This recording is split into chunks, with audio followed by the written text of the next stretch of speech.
오늘 함께 나눌 말씀은 레위기 10장 16절에서 20절 말씀입니다. 모세가 죄업물의 염소를 부지런히 찾은즉 보라 이미 그것을 태웠으므로 그가 아론의 살아남은 아들들인 엘르아살과 이다말에게 노하여 이르되 그 죄업물은 지극히 거룩하거늘 너희가 어찌하여 거룩한 곳에서 그것을 먹지 아니하였느냐. 그것은 회중의 불법을 담당하게 하고 또 그들을 위해 주 앞에서 속죄하게 하려고 하나님께서 너희에게 주신 것이니라.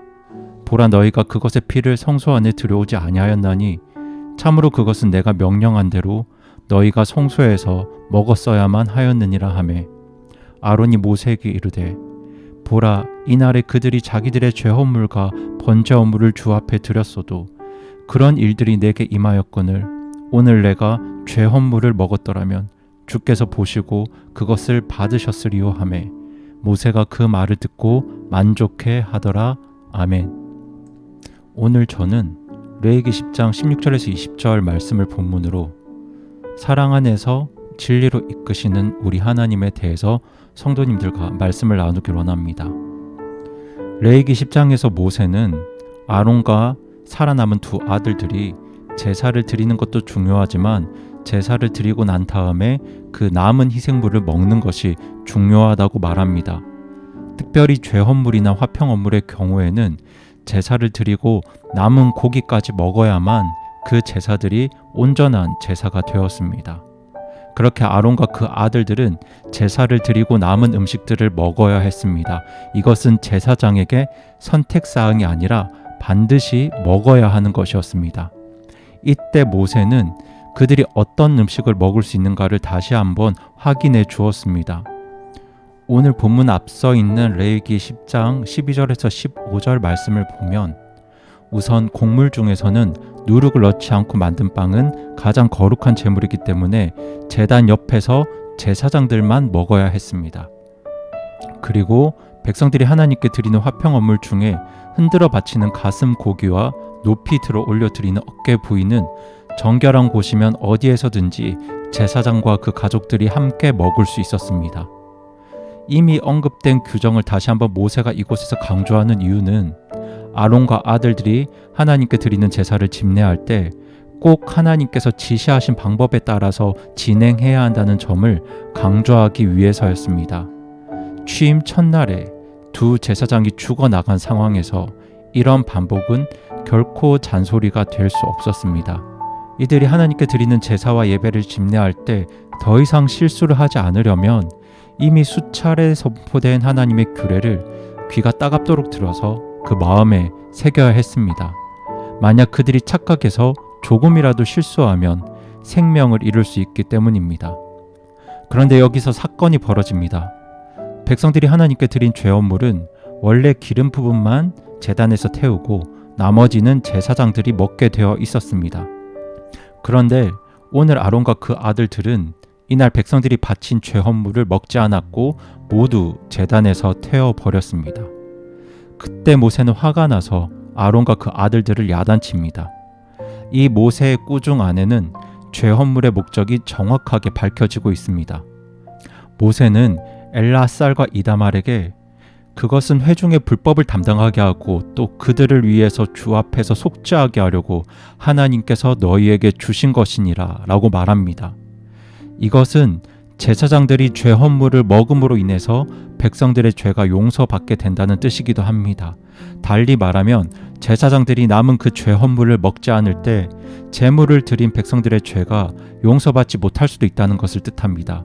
그래서 모세는 화가 날 수밖에 없었던 것이죠. 그런데 이렇게 모세의 책망을 듣고 있던 아론은 왜 자신들이 죄헌물 고기를 먹을 수 없었는가를 설명합니다.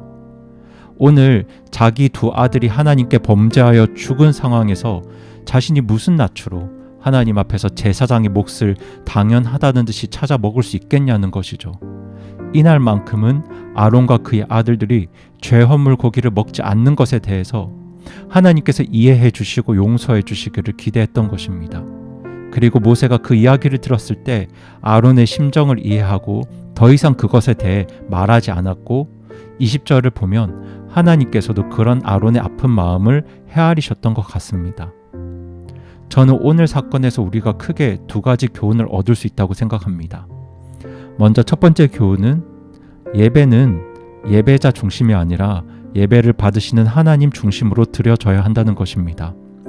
레위기가 시작된 이후 하나님께서는 여러 종류의 제물들을 어떤 절차를 통해서 어떻게 드려야 하는가에 대한 세부적인 지시를 하셨습니다.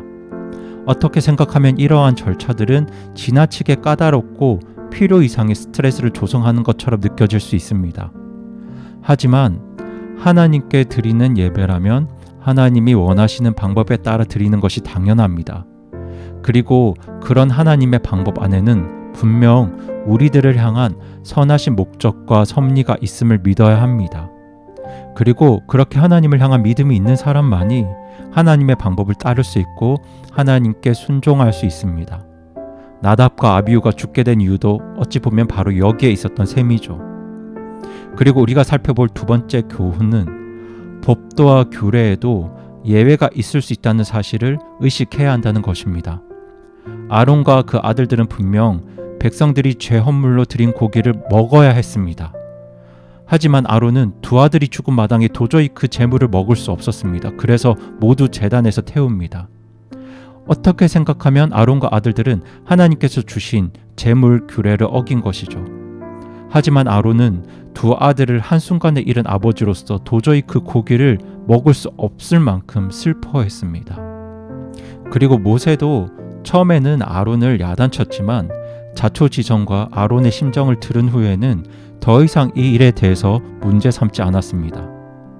이처럼 율법의 범주에는 항상 이런 예외들이 존재하는데 이런 예외가 존재하는 이유는 율법이 사람을 위해서 존재하는 것이지 사람이 율법을 위해 존재하는 것이 아니기 때문입니다.